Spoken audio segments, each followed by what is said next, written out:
Good evening, everyone. I think we're ready to get started. How's everyone doing? Yes, yes? It has been a day here in Washington, D.C. I'm sure we can all attest to that. Thank you so much for everyone for coming to the Lesbian Bar Project screening and panel discussion hosted by the LGBT Congressional Staff Association, LC Globe, and the Equality Caucus. So a round of applause.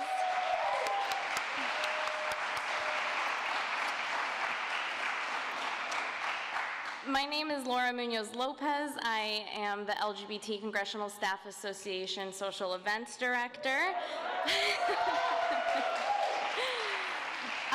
I obviously want to start by saying thank you to all of the panelists, the special guests, and everyone who had a hand in making this happen. It has been a labor of love. I even went to New York for some research purposes to a couple of the bars, so I can attest that they are as great as they seem in the film. We are going to start with some brief remarks from Senator Baldwin, followed by Representative Sharice Davids, and then followed by the panel and a brief Q&A if time allows.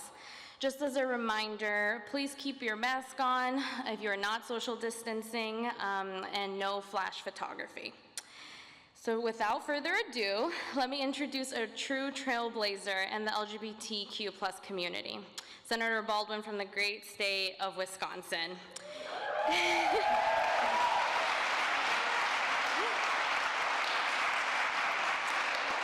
Let me say a couple of things and then the senator will come up.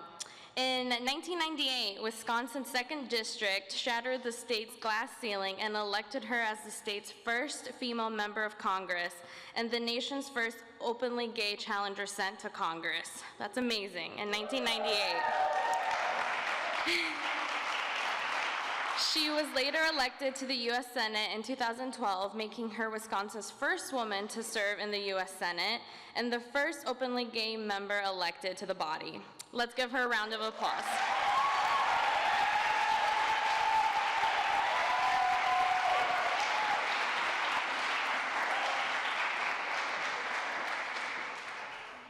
Well, thank you so much.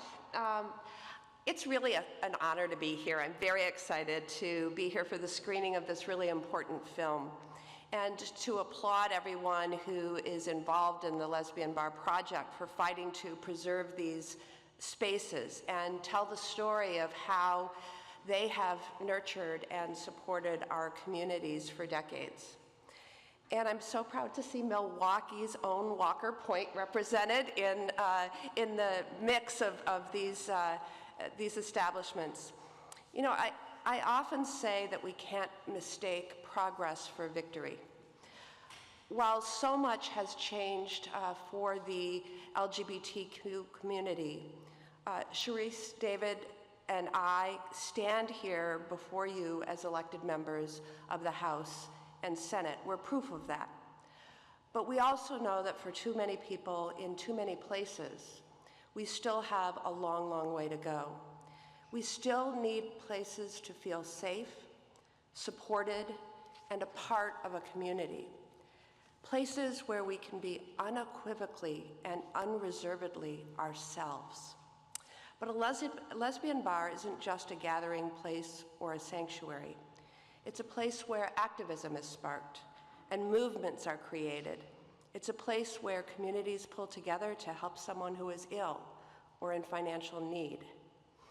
As all of you know, this has been an incredibly difficult time for many businesses, including bars and restaurants.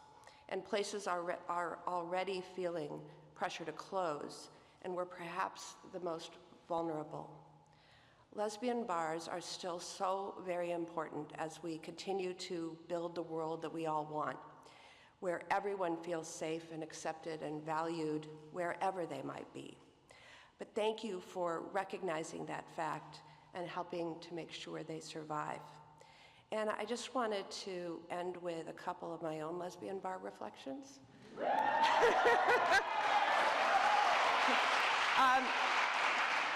When I was in my 20s, I used to, annually take a cross-country trip, and I didn't have much money at the time, and so I would drive, and I would have my pup tent and sleeping bag in the back, and I would find places to stop. And this was before the digital age, so I had this book about lesbian establishments across the country. You know, it's like a travel guide for lesbians. And so I would stop, you know, after I'd driven all day, and then I'd pick a place to go. And that was one of the most interesting anthropological and just exciting things, to find that no matter where I was in the USA, that I could find a safe and affirming place to start to hang out. This is mostly back in the 80s. I also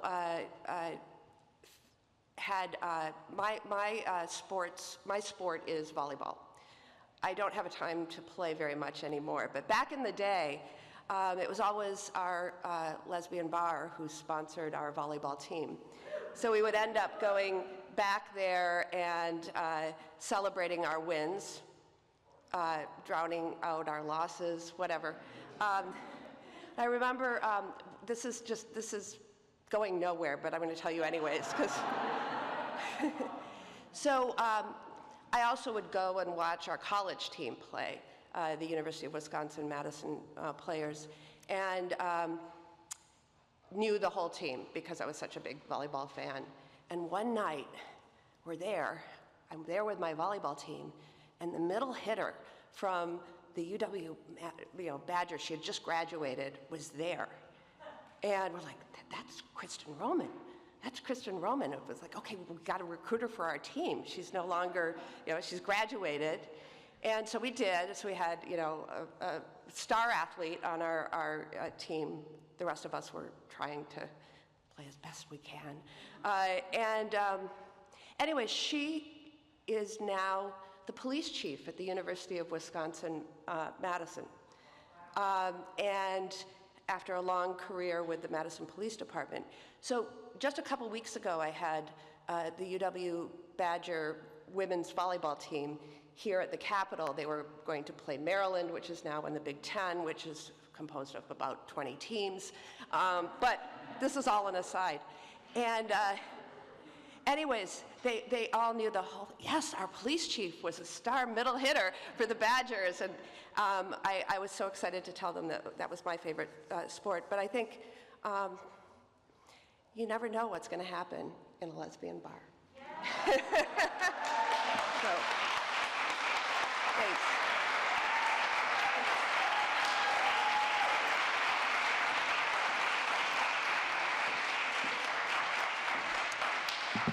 Thank you so much, Senator Baldwin. Now it's my pleasure to introduce Representative Sharice Davis. I don't know how many of you were at the softball game last night. They should have won, but she crushed it individually, so round of applause for that. Let me just give a quick do you know about the Congresswoman, because I found some stuff out myself while I was, Googling. So we all know she was sworn into the 116th Congress, making her one of the first two Native American women to serve in Congress. She is currently a co-chair of the Equality Caucus, and you may know that she is highly trained in martial arts and has competed in it professionally, so do not mess with her. But did you also know that she's a member of the Ho-Chunk Nation, which is a Native American tribe in Wisconsin? I didn't know that. And also, did you know that she is the chair of the Small Business Subcommittee on Economic Growth, Tax, and Capital Access? It's a mouthful, but it's important. So we learn something new every day. Please give a round of applause for the Congresswoman.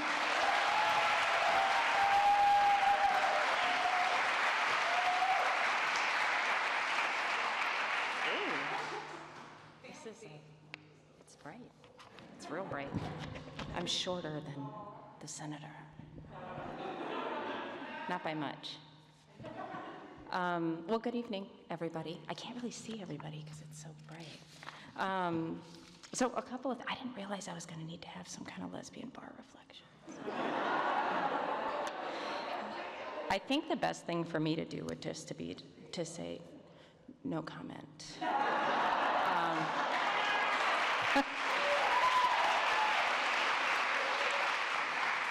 My roommate who lives in, my roommate in Kansas is here and probably is like, yeah, that's the best. I'm Sharice Davids. I represent the Kansas 3rd Congressional District. I'm in the, 10th year of my 2nd term.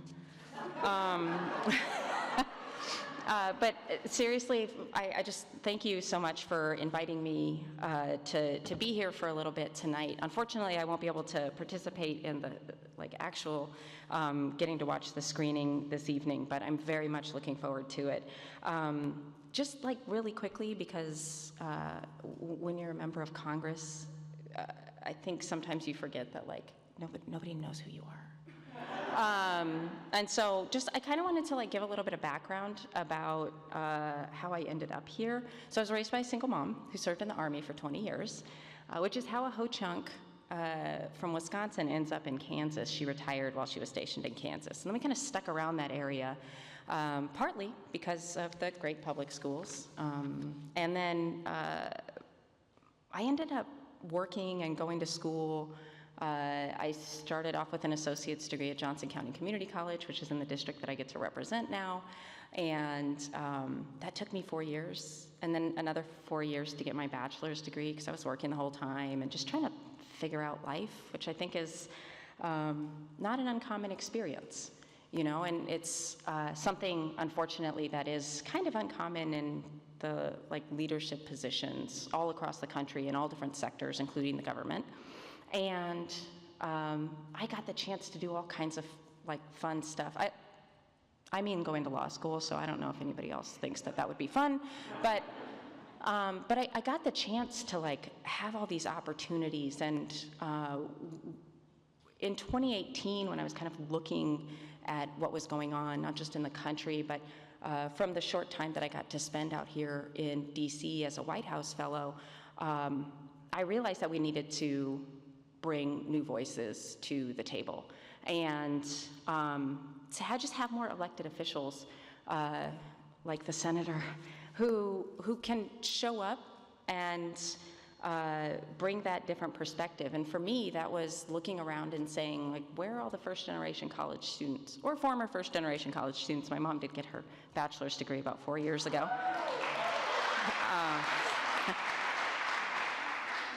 And I think that this is one of those times where we saw a bunch of people do that.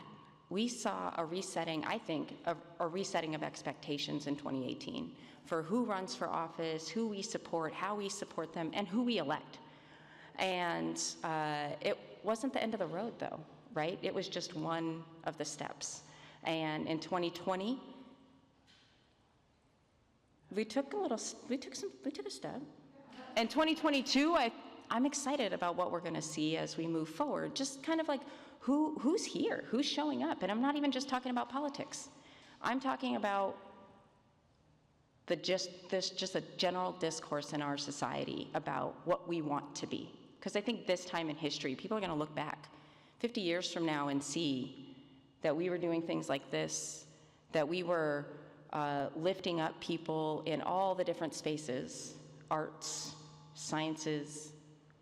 I'm getting nervous about this feedback. I don't like feedback. No, I'm kidding. But here we are. I get to be one of the first 2 Native women ever elected to Congress. I get to be the first out LGBTQ Two-Spirit community member to serve from Kansas.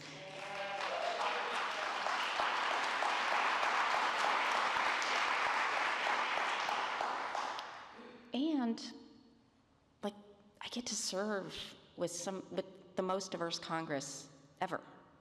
And I think the most amazing part and the beautiful thing about what we bring is not just our own lived experiences, although they're pretty cool. Again, no comment on the younger years, but what we bring is not just our own lived experiences, it's recognizing what it's like to be the only person like you in the room. And I think that is something that so many of us have experienced. Not us, the members of Congress, like us, the people in this room. I'm sure that every single one of us at one time or another has been the only person like ourselves in the room for one reason or another, and has thought, do I say something or not? And like, sometimes you have the energy for it and sometimes you don't. And every single time we get more and more people into the room, we get to bring those experiences. But we also get to look around and say, well, who hasn't been here? And how do we bring more voices in?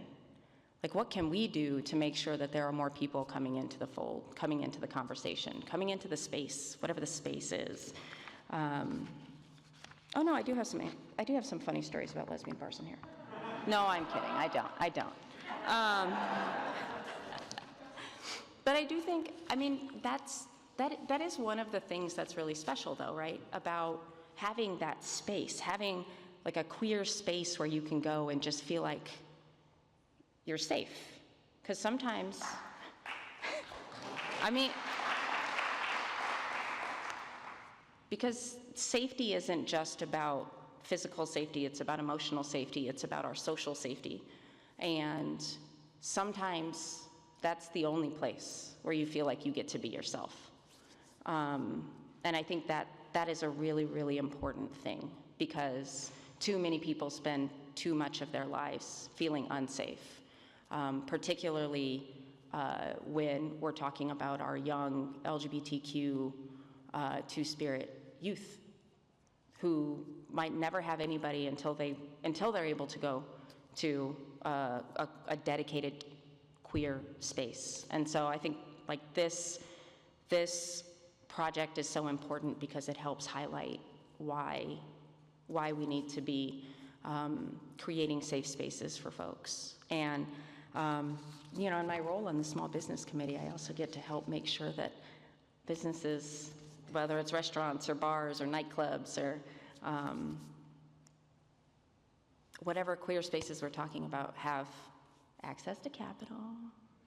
And I'm also on the T&I committee, so like the roads and transit to get to those safe spaces, to have stories that you will later say no comment to. Thank you all so much. I'm so glad we're all here. Okay, so I mean, I think I just want to get started with everyone kind of just introducing themselves and name the bar that they own, manage, and then we will get right into it. So, well, and the director, so let's start here with Alina. Hi, I'm Alina Street. I'm the co-director and co-creator of the Lesbian Bar Project. Thank you all for being here. I'm Erica Rose, co-director and co-creator of the Lesbian Bar Project. Also, just want to give a shout out to our Jägermeister family. Thank you so much for supporting the Lesbian Bar Project, and thank you all so much for being here, family and friends and coworkers, frenemies, whoever you are.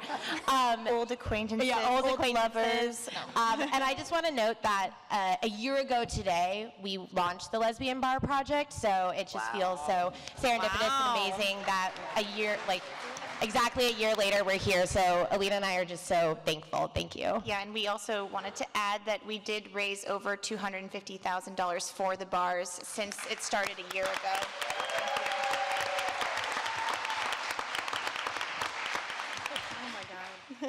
I'm Allie Spalding. I am the general manager of A League of Her Own here in Washington, D.C.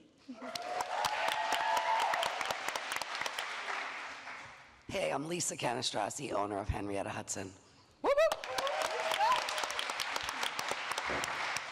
Hi, I'm Sheila Smallman, owner of Hers Bar, Mobile, Alabama. Hi, I'm Rachel Smallman, co-owner of Hers Bar in Mobile, Alabama. Hi, I'm Rach Pike, co-founder of As You Are Bar, soon to be open in Washington, D.C. And I'm Joe McDaniel, the other co-founder of As You Are Bar, forthcoming to Washington, D.C. Yeah! And I'm Lisa Menachino, the owner of Cubby Hole in the West Village in New York City. And I don't want to go without saying that there was someone's birthday yesterday. So just make sure that we say happy birthday to Lisa down there, the owner of Henrietta Hudson.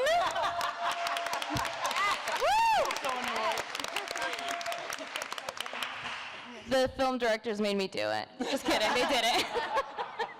But, something that I think, just to kind of level set to start off, one of the things that was really unsettling to me being part of the queer community is the fact that in the 80s, there were over 200 lesbian bars, and today there are literally 21. Like, every time I've told someone about this event and with that fact, they're like, how many? 21. Like, are you sure? I'm like, I'm sure. So, I mean, this is a question really for anyone that would like to answer, but how did we get here? How did this happen? Please don't make me call on people. One of the Lisas has to answer that. I think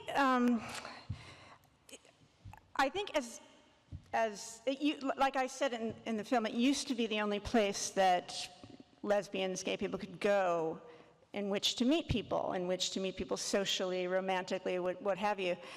And as we progressed and as we were more and more accepted in broader society, I think it became okay to come out at work or to go to straight bars and be out and to meet people that way. And so there was a less of a need for the lesbian bar, for the gay bar. And so it was kind of an unintended consequence of our progress, in a sense. There's also with the advent of technology, it became easier to meet people online. And so, again, you didn't need the actual space to go and meet a friend or, a romantic partner, whoever. So those are two factors that I think, contributed a great deal to its decline. Also, I think a lot of times the lesbians sort of looked at as a gay bar or a lesbian bar as sort of like an old friend. You may not have spoken to him or her for years, but they're always going to be there when you need it. And it's sort of like a dissonance between, well, no, that's not the way it works. Like, you have to support it. You have to come. And otherwise, they're going to disappear. So that's, in my opinion, what I think happened. Thank you. Does anyone else want to add to that briefly? Sure. I'd like to add to it. I definitely echo everything Lisa said. I was a big part of the marriage equality movement. I was the vice president of Marriage Equality USA when DOMA was struck down. And I knew the entire time I was fighting for marriage equality that it would adversely affect my business. And because lesbians can assimilate into mainstream society much more easily and seamlessly than gay men, they wouldn't have a need to come to the West. They started making out at Applebee's. Getting, I'm serious. Applebee's. And, for them to come to the West Village, you had to give them a real reason, and it really did force me to make my bar better like 10 years ago, right? To reboot it again and reboot it again. But it's 100% true. Like, you have to give them a real reason to come. And I guess it keeps you on top of your game, if nothing else. Yeah. That's a great answer. I just want to add some perspective as a parent of queer humans. I think that is totally accurate, and we're starting to see a shift where we, kind of what the Congresswoman said, like, you can't mistake victory for progress. I think we had a lot of victories, and people hung on to those as progress. And as time went on, we realized that we hadn't made quite the progress we thought with that victory. And our youth is really in tune to that, and we have vocabulary and conversations revolving around different identities outside of just your sexuality, and these humans need safe spaces more now than they did right after those victories, and they're demanding it, and now we have to step up and provide it. Amen, right? That's a great answer. And they're an enclave of just intergenerational lesbian LGBTQ plus experience and history, and they have to survive. And I think the Lesbian Bar Project has really brought it to the community's attention, so. I want to just add something. And the president who was in the White House before this particular president, when that happened, I knew my business was going to be thriving, and not for the right reasons. People were fearful again. So the previous administration, 8 years of Barack, people felt safe. You know, it was a completely different experience. And then when the last president was elected, they came running back to the queer spaces, like running for their lives, terrified. and they were right. You know, gay bashings went up, trans femme murders went through the roof. You know, normalizing hate in all the communities. I kind of felt guilty about it, but I guess my friends were like, "No, Lisa, that's what you provide the space. Then they need it. They're gonna come back." Right, that's what the space is for. And to Lisa, on that end, the point that you made about, the history, I think that's why it's so important, and why Meg Metcalf, I'm going to give a shout out to wherever they are, with the exhibit that they did beforehand to just show the history of lesbian bars and queer spaces in general, so that we don't lose sight of that, is really important. But Lisa, on the other side, just reference something that being from South Carolina is really important, to have those spaces. And, I grew up in a not necessarily sheltered, but those spaces weren't obvious and evident, and there wasn't anywhere where people that were part of the community could go, especially being in high school. And so that's why I was so happy to see Sheila and Rachel, the owners of Hers, in the film, because it's just so important that people like you exist and that what you're doing exists. And so I just would like to hear a little bit more about who comes to your bar, and how this has helped shape the perceptions of queer people in Alabama. And you can start wherever you want with that. Everyone comes to our bar. When we first started out, it was just strictly women, and a lot of times people said, well, we can't come to your bar because we're not lesbians.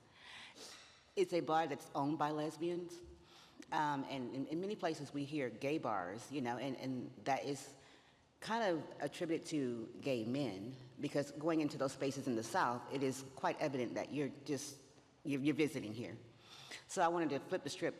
I wanted them to visit when they came to our spot. And it's so funny now because most of our customers are the gay guys, are straight people. We have a big lesbian crowd, but we are so far outnumbered by straight people or gay guys. And what was the reaction when you opened the bar? Was it positive, negative? Did you have a hard time getting people to go there, or was it like, we've been looking for this, thank you? Oddly enough, most people thought it was a strip club. So everybody was running in, and so I would always say, just sit down, the girls are in the bathroom, have a beer, So we were welcomed in our community, and we are still welcomed in our community. That's so great. I've never been to Alabama, but if I go, that's where I'm going first. Oh yeah, it's a wild time. Yeah. And you can have crawfish.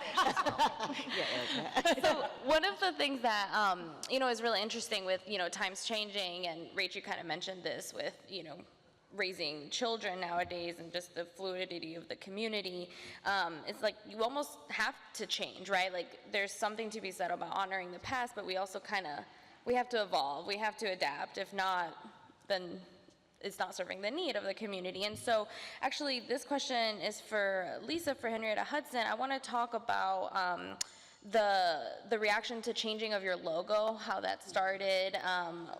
Why did you think that was important, and how was it perceived? Sure. Okay. Yeah. So, like I said in the film, inadvertently, without being prompted or trying to think about it, every 7 years, Henrietta Hudson went through a transformation. It just occurred to me, and I kind of listened, and I knew what I had to do. So, I'd say about 7 or 8 years ago, I do a ton of activism, and I go to so many events. And I was at an event, and there was a cluster of young queer kids, but maybe about 7 or 8 years ago. And I kind of shimmied over to them, and they didn't know who I was. There was some crazy old dyke. And I was like, hey, what do you guys? Hey, hi. And they're like, hi. And I was like, can I ask you guys a question? Would you ever go to Henrietta Hudson? And they were like, no way, that place is so old. Which was just exactly what I needed to hear. It was fine, and they were right. That place was so old, and it was still open, and who were they to, no, I'm just kidding. So anyway, I left, and I literally woke up the next day, and I started this whole new marketing campaign, and that's when I came up with, it was a lesbian-centric queer human bar. But what I did was, I did change the staff over. We had a more contemporized logo, the last one, not this one, this is leading up to this one. And then what I noticed was I was getting the young queer kids, they were leaving Brooklyn again and coming to the West Village because you could not get them out of Brooklyn. And I managed to do that little by little, different little factions and groups, and then they would come once and keep coming. And so it's been happening for the past 10 years, but nobody noticed. So when I did the new logo, I had it commissioned, and I did it, and there's a whole background to it, a backstory to it. I did get some pushback on Instagram, like some trolling from TERFs and some angry people, and basically I only answered one of the hateful things, and there weren't many. And I just was like, it's been like this for the past 10 years. Those people have been in the space, and you just didn't even notice, you know? So, but 98.5% of the reaction's been so positive. And I am having so much fun with the newest iteration.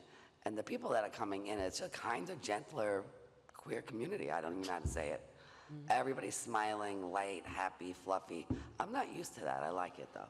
I've never heard of something being described as fluffy, but I want to ask more about that later. You know, and like I said, I actually went to New York kind of to do research, but it was already a pre-planned trip. And while I was there, I went to Henrietta Hudson, I went to Cubbyhole. The line was so long, which was great, but while I was standing there, I was like, are you kidding me? I guess this is good.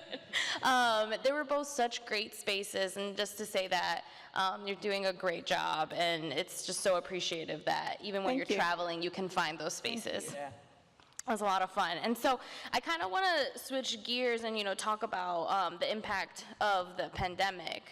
You know, Congresswoman Sharice Davids talked about how hard it is for small businesses. That obviously includes bars. And so I'm just wondering if we can go around and just share, like, how hard it has been, how you've adapted, and how you're planning for, you know, the future. We can start with Lisa and work our way down. Well, it was devastating. I mean, to understand how emotional, what an emotional hit it was, the Cubbyhole Bar had never ever closed in its almost 28 years of existence. Through 9/11, through Sandy, through blizzards, through blackouts, even if it was just a couple hours a day, we opened our doors, you know, for the community feeling environmental anxiety, whatever the reason, just so that they would have a place to come, even if it was for a little while. So when I had to close on March 16th, 2020, it was the first time, and I was devastated. And for the first 2 weeks, I just kind of brooded around in my pajamas with a bourbon in one hand, an icicle in another, and I was dipping and sucking. I was on a panel with you once in that outfit. I just feeling sorry for myself, and then I started to get messages from my staff about how our customers were contacting and leaving messages, and I came to realize, I always knew Cubby was special, but I came to realize just how special it was to the people who would come.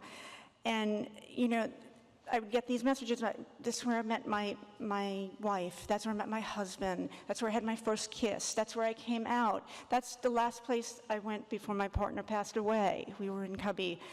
I'd go to check on the bar occasionally, and we had security gates, and I would get little written notes in between you know, what can I do for you? How can you have to open again? If there's anything I can do, call me, or confessionals. Hi, do you remember that giraffe lamp on your table you had? I stole it, and I'm really sorry. You know, I did it for my girlfriend. I shouldn't have done it, and I'm really sorry. Please open again. I'll give it back. I'm sure you said you were the reason we closed. It was you. I love that lamp. And, but I started to realize, you know what, this space, it almost transcends this edifice, it's physical. And it's just a living, breathing thing for this community. And I decided I would have to do whatever I could to get it open again. And with the help of an amazing staff and the community and the Lesbian Bar Project, we did. We came back. So Great. that was the Thank story. you.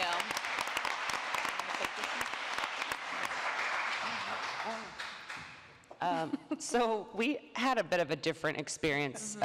Because of COVID, we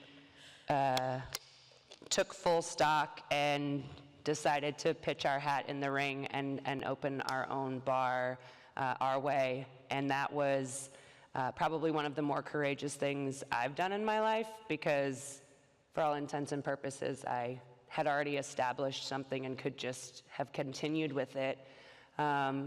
And something we've talked about a lot here is the flexibility of safe spaces. You have to be willing to be flexible, which is part of the reason Rach named our bar As You Are Bar, because customers at bars, if any of you have ever worked service industry, aren't always awesome humans to hang out with. And then you pour booze on them, and it somehow makes it interesting. So it was a real reflective moment for us in COVID, in the quiet, like I said in the film, sitting with our family and being like, in 20 years, will I be proud of what I'm doing? How do I get to a place where I can look back like the Lisas, who I'm so grateful to have as sort of mentors in this field? Will I look back and be grateful for what I did?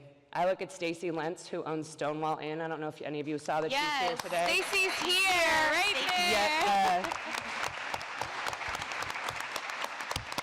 Yeah, another icon, and she's still enthusiastic about what she does, and it's not always awesome. And then you pour booze on it. So my point in all that is that in COVID, I had the opportunity to sit with myself, and Rach and I had really serious conversations, and then got really great feedback from our community, and decided all right, 21's not enough, let's be number 22. So now we're doing that.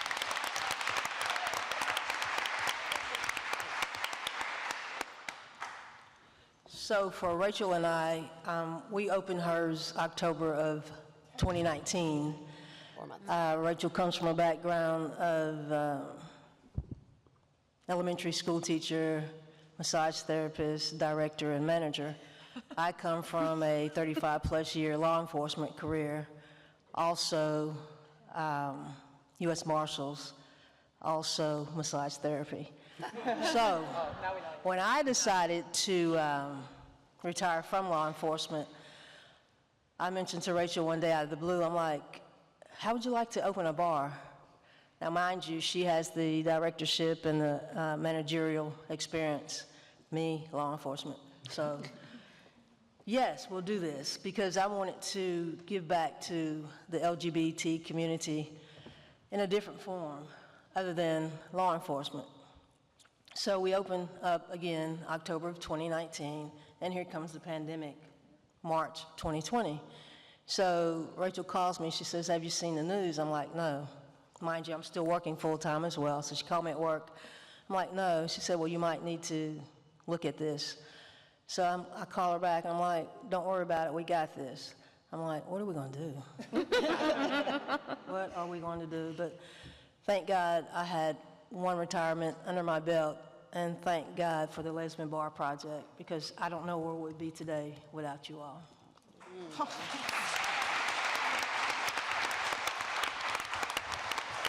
you. So I'm pretty much a political news junkie, and I'm sure you can guess which channel I watch. So, I was watching the whole COVID experience.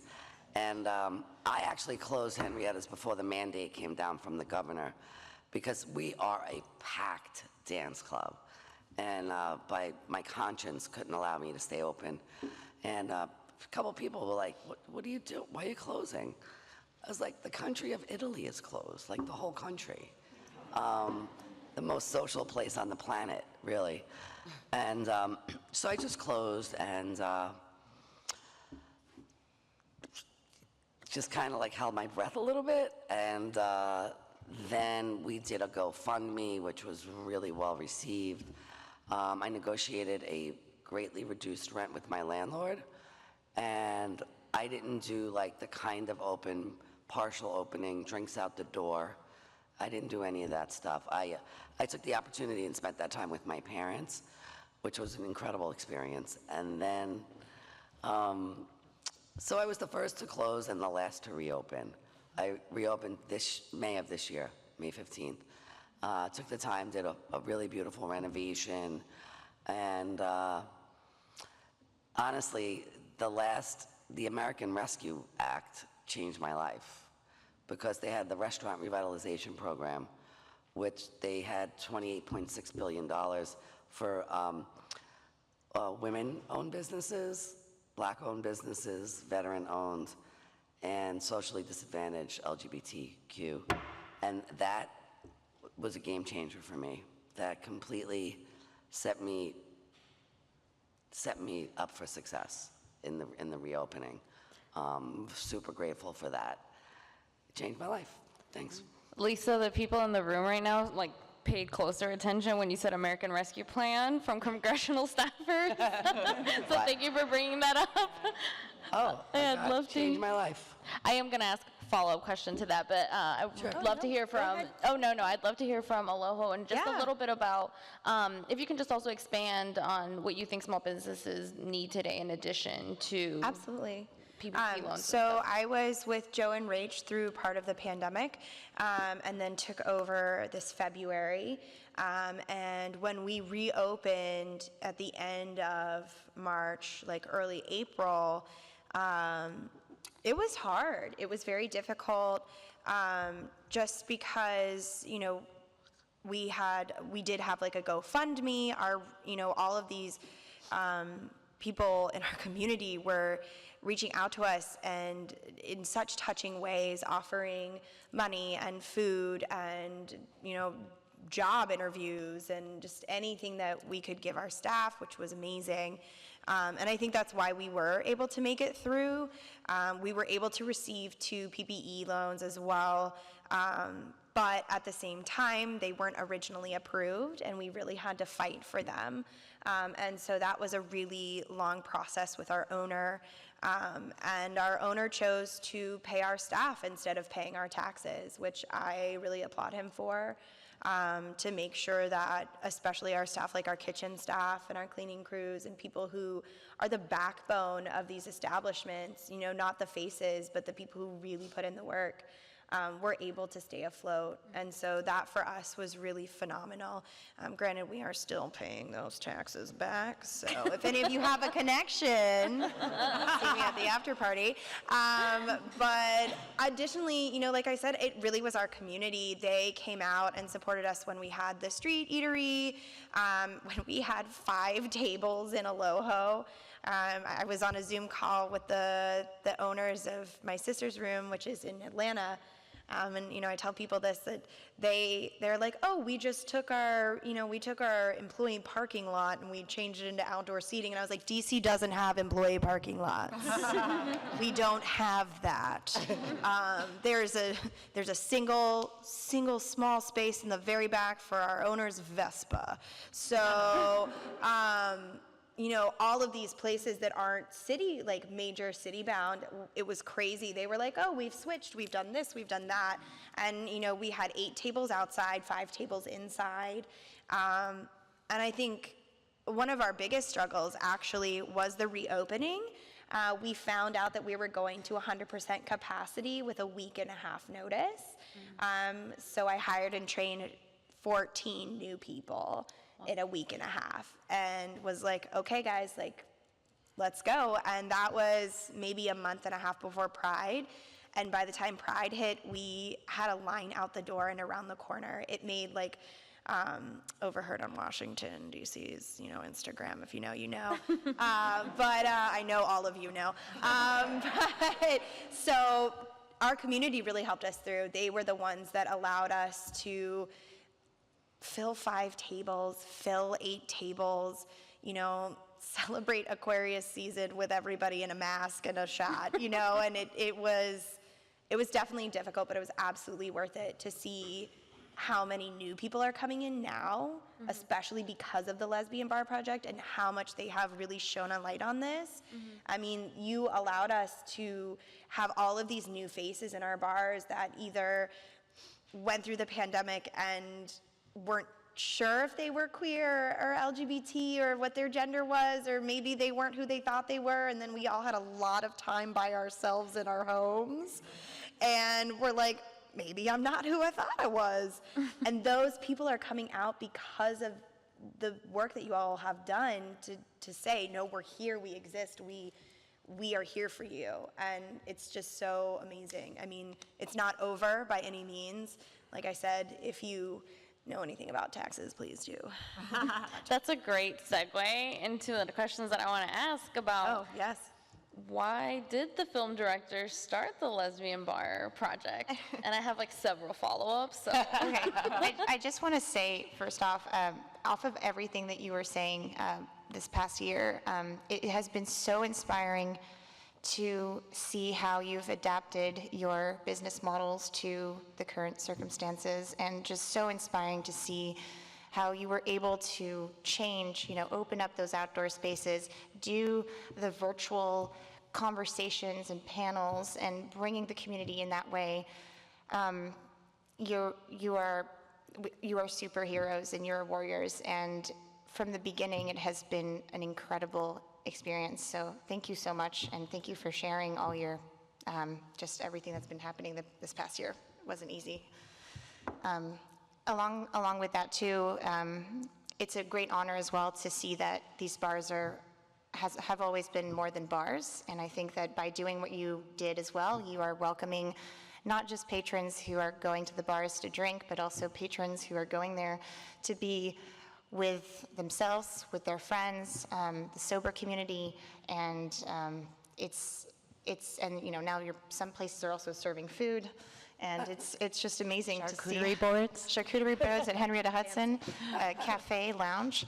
No, it's really been so cool to see how the spaces have changed. When we started, we had our idea of what our lesbian bars meant to us, and now they're meaning so much more. So you've done this, and we have been handing you the mic, and thank you for letting us do that. And this is better? Too loud? Okay. We started, the origin story goes, basically, as we all remember, the pandemic hit New York City in March 2020. And as filmmakers, too close, our industry shut down. So, and we had nothing but time, and lots of time, to reflect on the importance of our safe spaces. So, Alina and I are really good friends, and I wasn't comfortable taking the subway or public transportation in the early days of the pandemic, so I was walking from my apartment to my girlfriend's apartment, and it would take an hour and 15 minutes, so I would call Alina, and we would just chat, and kind of, try to make sense of what was the unprecedented events that were happening. And, I had seen an article that was saying that there were only 15 lesbian bars left in the country, and we immediately started talking about it, and we conceptualized, using our tools as filmmakers to tell the stories of our bars. And we launched last year, and with the help of our Jägermeister friends, and our executive producer, Leah Delaria, who she says hello. She's so sorry that she couldn't be here today. She's starring in a musical. Good for her. She has a great voice. And also Charles Hayes IV, who is here. Just want to give him a wonderful shout out.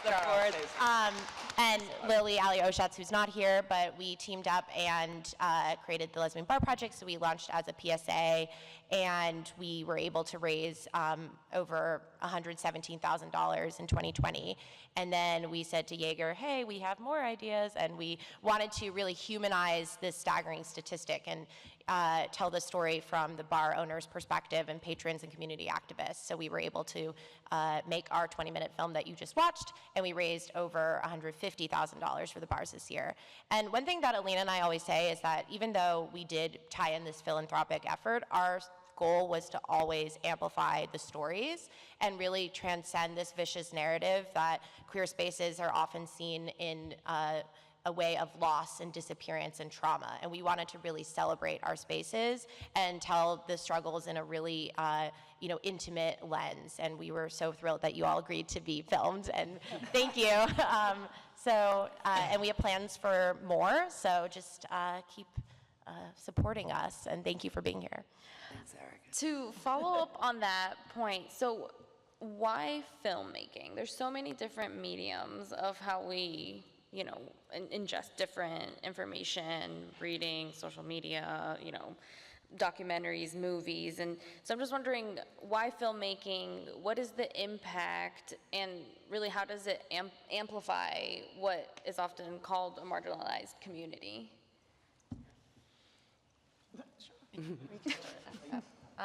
Well, off of what I was saying, in the sense that it's so, when you don't, when your community is monolithic or everyone looks like you often don't get the experience to meet someone who presents differently, identifies differently, comes from a different background.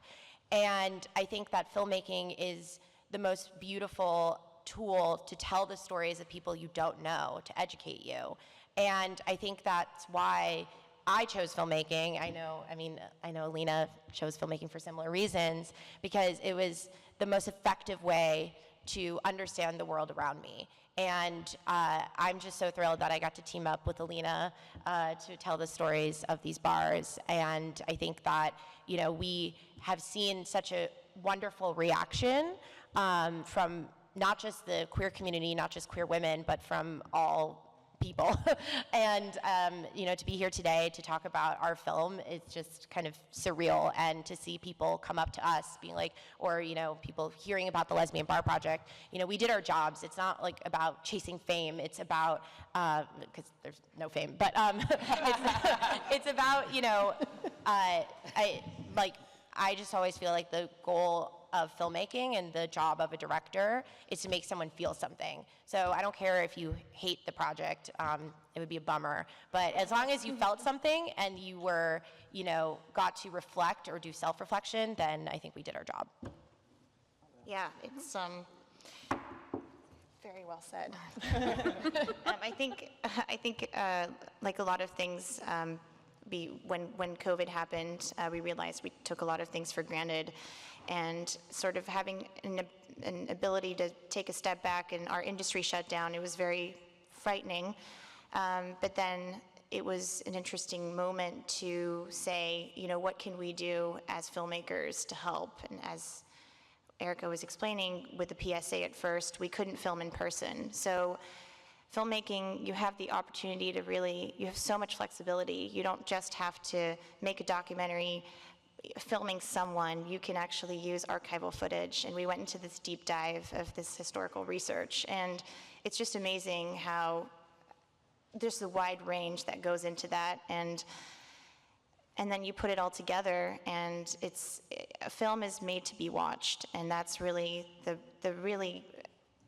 key component, and just the most meaningful one, especially when it's something you're passionate about. And this is what the Lesbian Bar Project was to us, it was that experience, is what can we bring to the community. And it's a form of activism that is incredible too, because, if we can't reunite in person, let's figure out how to do it another way. And there's so many tools now. We just have to use them wisely, and I think that filmmaking gave us that opportunity. So I'm very grateful for it, and I love working with Erica. It's amazing to be able to work with your friends. Yeah. It's the best. Aww. It's awesome. I love them. I think we all have that I think we all just had that internal, aw, I love that. You said a word that is a perfect segue into my next question. You said activism. And so actually this question is for everyone. Let's try to keep it brief so that we can get to other questions, but I think everyone has probably a different perspective to this. So, so many people in the audience right now work in member offices or congressional staffers or work in DC in a lot of political or policy spaces. And so I'm just wondering, well, and part of being a congressional staffer is that you work for members of Congress that have the ability to shape these policies, right, that have direct impacts, whether it's marriage equality, DOMA, small business loans, you know, it runs the whole gamut. And so I'm just wondering, what message do you want to share with the staffers that are in the audience today, just for us to keep in mind as we're, you know, working on these policies? We all know that staffers run the hill, like, let's not lie about that. But really, we do, we exist to be able to help the senator and the congresswoman to be able to do their jobs effectively. And so,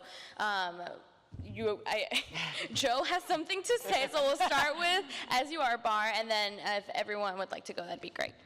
Yeah, leave it to somebody who's been in DC 16 years to be like, yes, I've got your ear, allow me. I've got two things. First of all, I'm super grateful to people like Lisa who worked on getting DOMA repealed. My kid and I were on the steps those 3 days at the Supreme Court.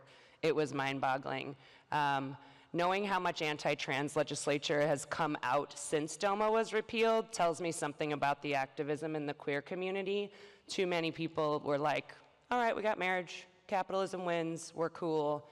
So just keep that in mind. The victims are voiceless, and so the people who aren't getting their agendas put out are the ones who don't have as big a voice. Part of As You Are's mission is to change that and for me to use my nice white lady voice and come out and do that. So that's the first one. And then availability to small businesses, knowing who you're supposed to go to ask questions. We're really fortunate to have these New York connections. We're also really fortunate to have some awesome bar owners in DC who have mentored us and told us who to go to. But like availability, knowing as a small business how to navigate, make things accessible, that would be real helpful. And sort of like, yeah, what legislature affects us? DC is weird this way because we're not a state. So for some of you that doesn't, you know, and I appreciate what you're doing, but I think the accessibility for small businesses and then keeping eyes on and voices loud for anti-trans legislation, I think that is something we have let slip past us as we fight for equality, and we can't let that happen. Thank you. Lisa, would you like to go? Cubby Hole? I would just as a small business owner, I agree what Joe is saying, a liaison to help you get through all the bureaucracy, because there is so much bureaucracy, especially owning a business in a city. That would be a big help. And I think sometimes legislators make laws thinking, as far as business communities, thinking of larger businesses. But the people who are negatively affected are the smaller businesses. So if there was a way, I don't know even know if this is possible in terms of regulating and things like that, to put the onus on the larger businesses who can absorb it and like leave the smaller and micro businesses alone somewhat. Because I know they have good intentions when they pass these laws and these regulations, but I don't think they realize that, well, the people that they're trying to, you know, pay their fair share, so to speak, is, they have ways around it. They have so many people they can hire to deal with it. It falls on the smaller business that really suffers. So I just would like them to be aware of, when they're writing these bills and making these laws, that that's what's happening sometimes. Thank you, Lisa. Sheila, Rachel? So for hers, you know, there's an old saying, behind every good man is a good woman. Well, for me, behind every strong woman, no, scratch that. Beside every strong woman, there is a strong woman.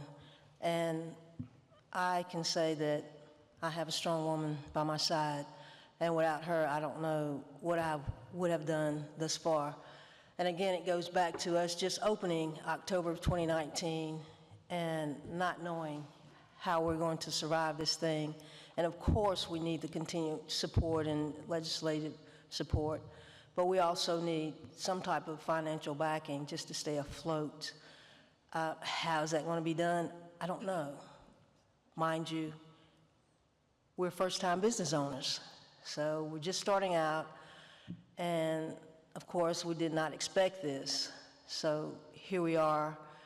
We're continuing to do it day by day, if you will, and we're going to continue to pay it forward as long as we can. Thank you. Lisa? Hi. Since you said you're a political junkie, so I'm very interested in what you're going to say. Yeah, I mean, I kind of stopped watching political news for 4 years, right around that time. It was too depressing. I actually watched The West Wing for the first time to make believe that I was living in an alternate universe. Did it take you 4 years to watch The West Wing? No, but it was a little consolation. So the pandemic hit, PPP1, PPP2, the SBA loans at 3.75. PPP1 came down. Ruth Chris Steakhouse and Shake Shack got $10 million each. Shake Shack gave it back, but there was a lot of problems, and until the American Rescue Act came, and for the first 3 weeks, only women-owned, black-owned, veteran-owned, socially disadvantaged, and socially, financially, So we actually, the entire thing went to those groups, which was incredible. I felt like somebody was finally listening, what would I say to the staffers? You guys, you do the heavy lifting, You're the first to get to work. You're the last to leave. You would do very well in nightlife. If you ever wanted to, switch vocations, and probably make more money. You got us at making more money, am I right? My gosh. Allie? I would say that equal pay is not about white cis women.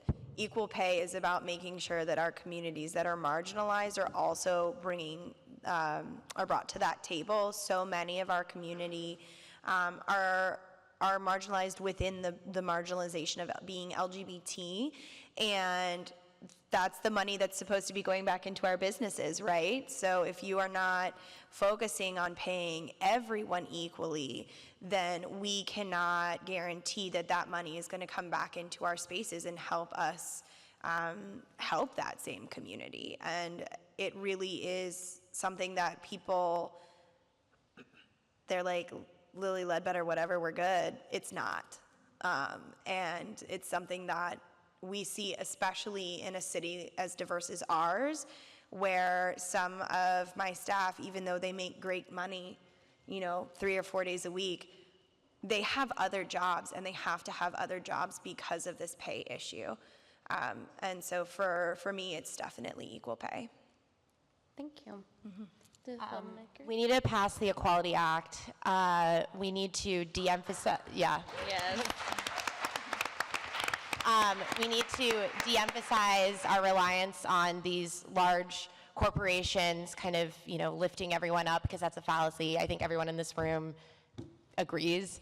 The fact that Jeff Bezos and Elon Musk pay nothing in corporate taxes, where our bar owners are fighting for survival when they have to get multiple PPP loans and, get our $7,000 check to stay afloat, is absolutely unacceptable. And these are, not just small businesses, these are vital safe spaces for our community. And, when we were prepping this project, we kind of did a lot of research, and we were like, how many queer women and, non-cis queer cis gay men are around in the United States, and it's more than 8.5 million. And the fact that we have only 21 bars to serve our community is completely ridiculous. And so we need to pass legislation that supports marginalized businesses and marginalized business owners. And we need to stay strong, and we need to not accept anything other than that. Killed it, Eric.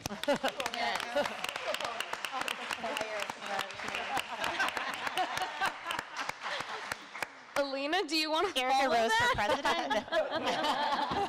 That's all I have to say. So I kind of want to, shift gears a little bit, and for Joe and Rach, I loved the segment of the film for y'all, especially.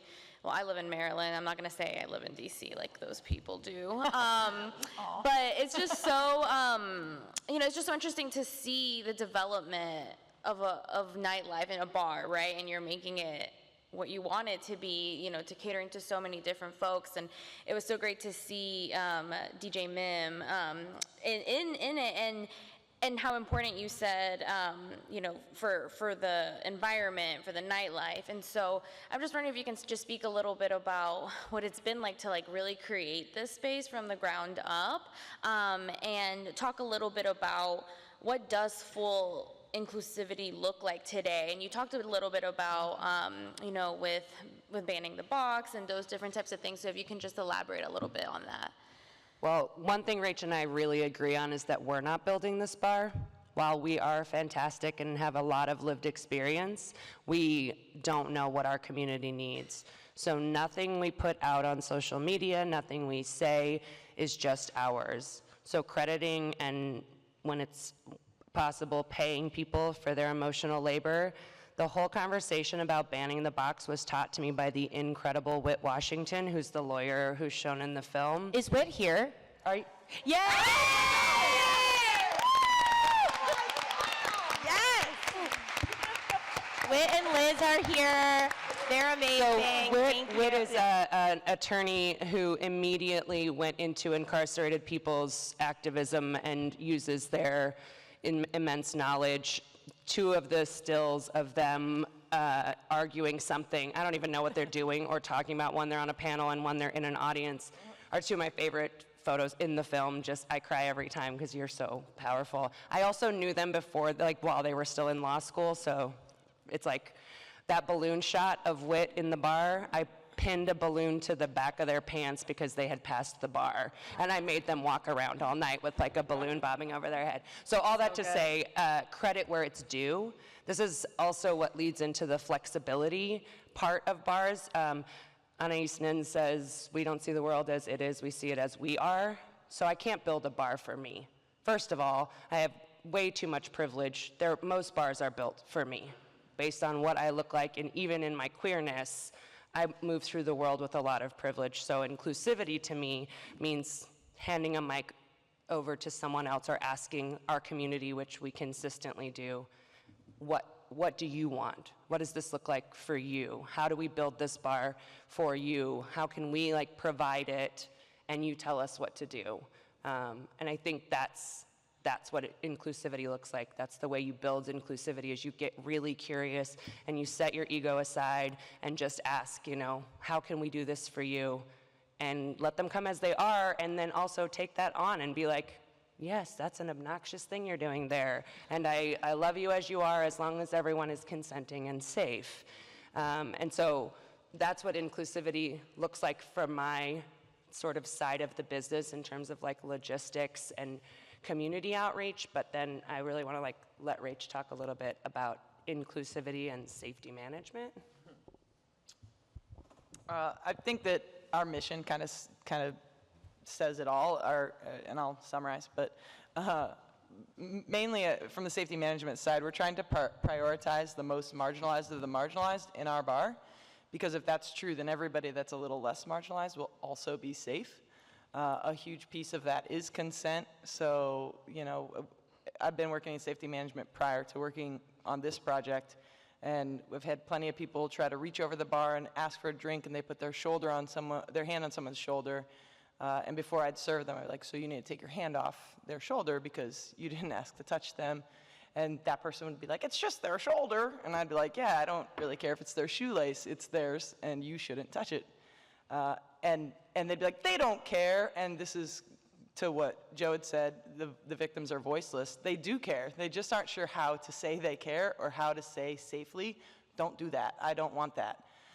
And especially as marginalized people, the more marginalized you are, we're culturally programmed to be quiet and deal with things as they come and not speak up, because it's more dangerous to speak up in that moment than to allow this thing that might be traumatizing to happen to you. So in terms of inclusivity, that's really the concept across the board.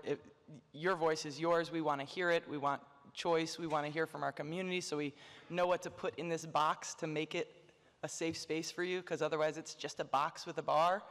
And that's what we're really dedicated to in creating As You Are Bar.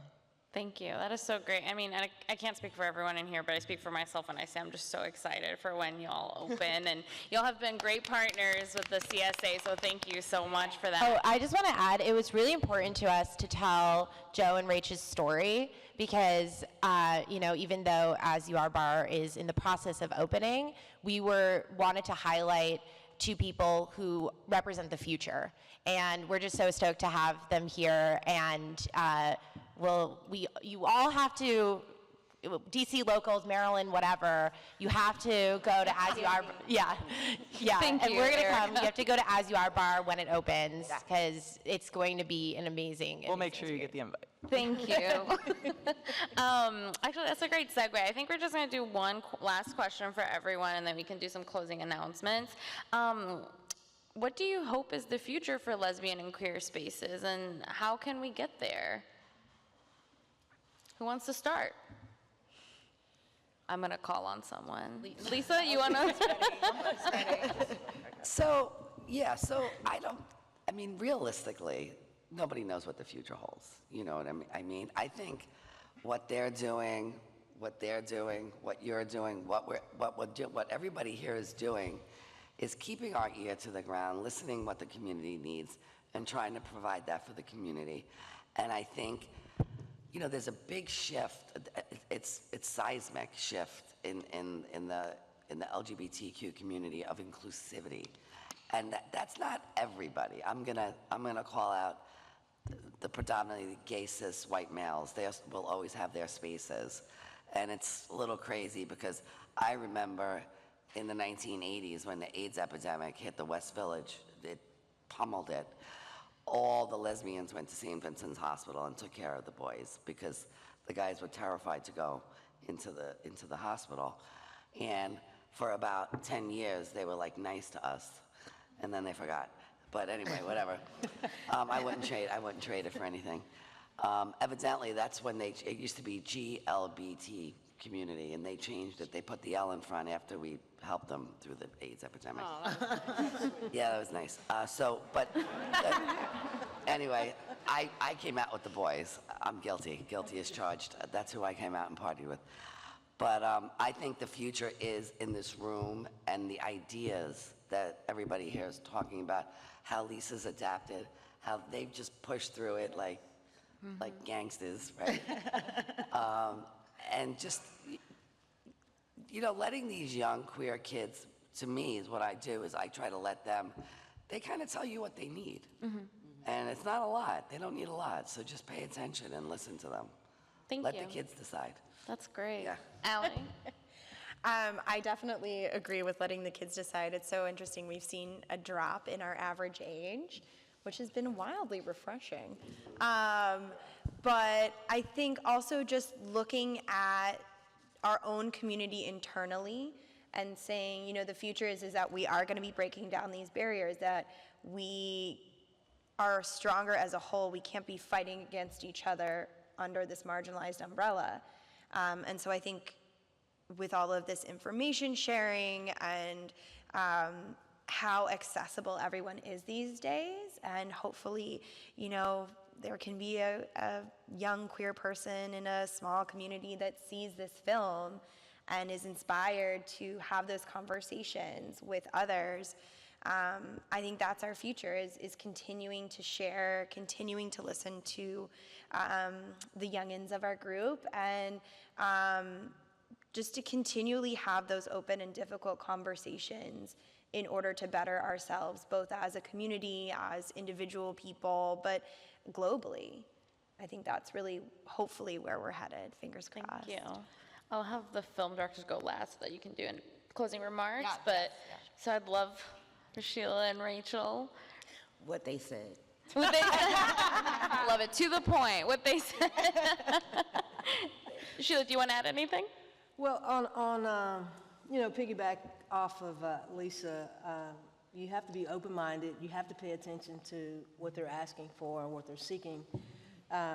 Although we're just starting out, we have been asked to open a HERS too.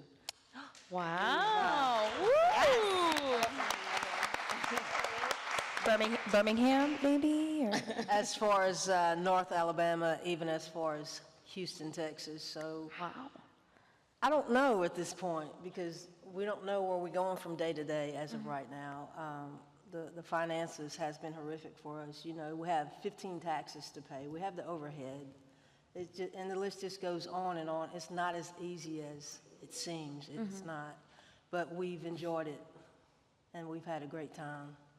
That's great. Well, we'll stay tuned to wherever HERS 2 ends up. We'll travel. There you go. As you are, Barb. Chattanooga needs one. See? I think the future is we're going to change the world.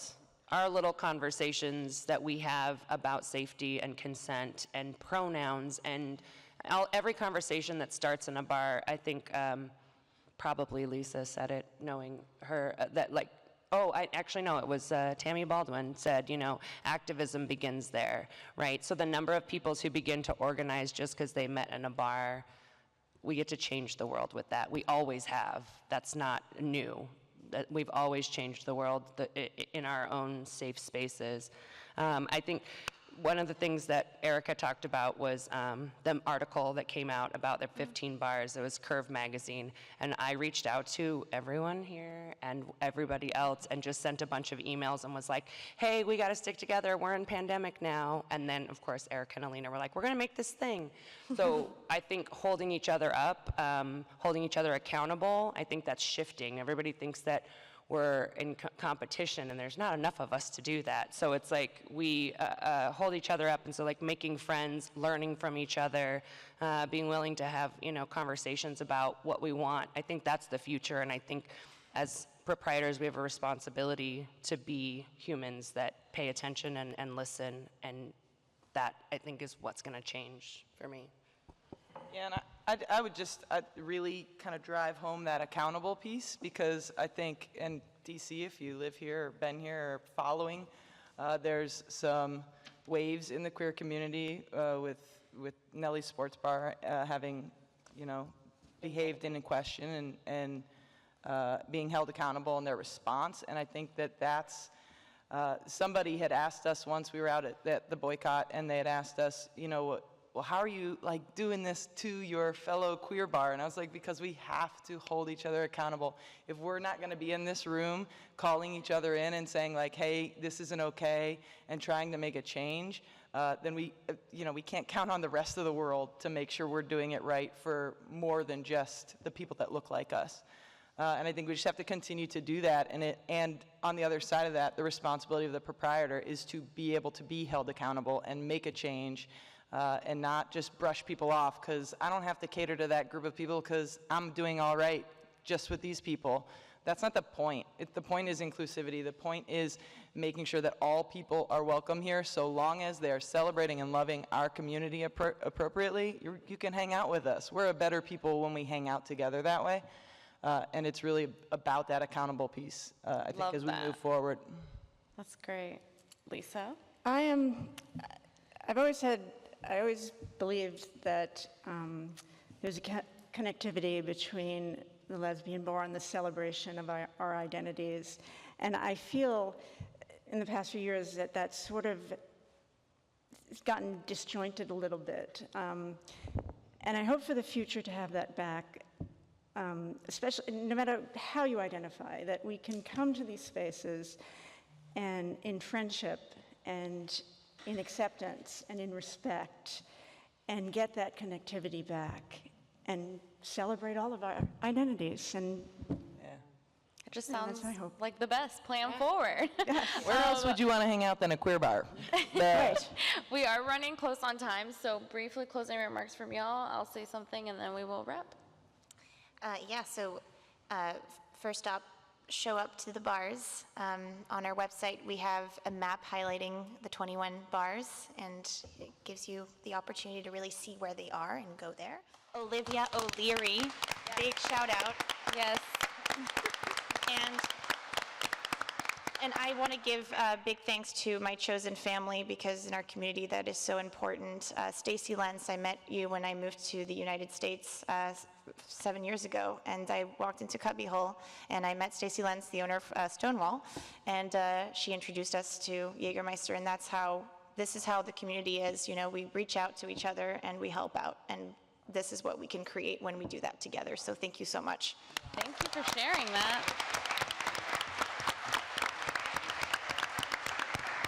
Yes, thank you to the staffers, thanks to Laura, thanks to our family and friends. My family's here, my amazing girlfriend's here, and you guys have always supported me, so thank you so much for being here. And I know many other people's families, members, and children and partners are here, so thank you for supporting us in this endeavor. And this is just the beginning of the night. We are having our after party at A League of Her Own. Allie, do you want to say the address?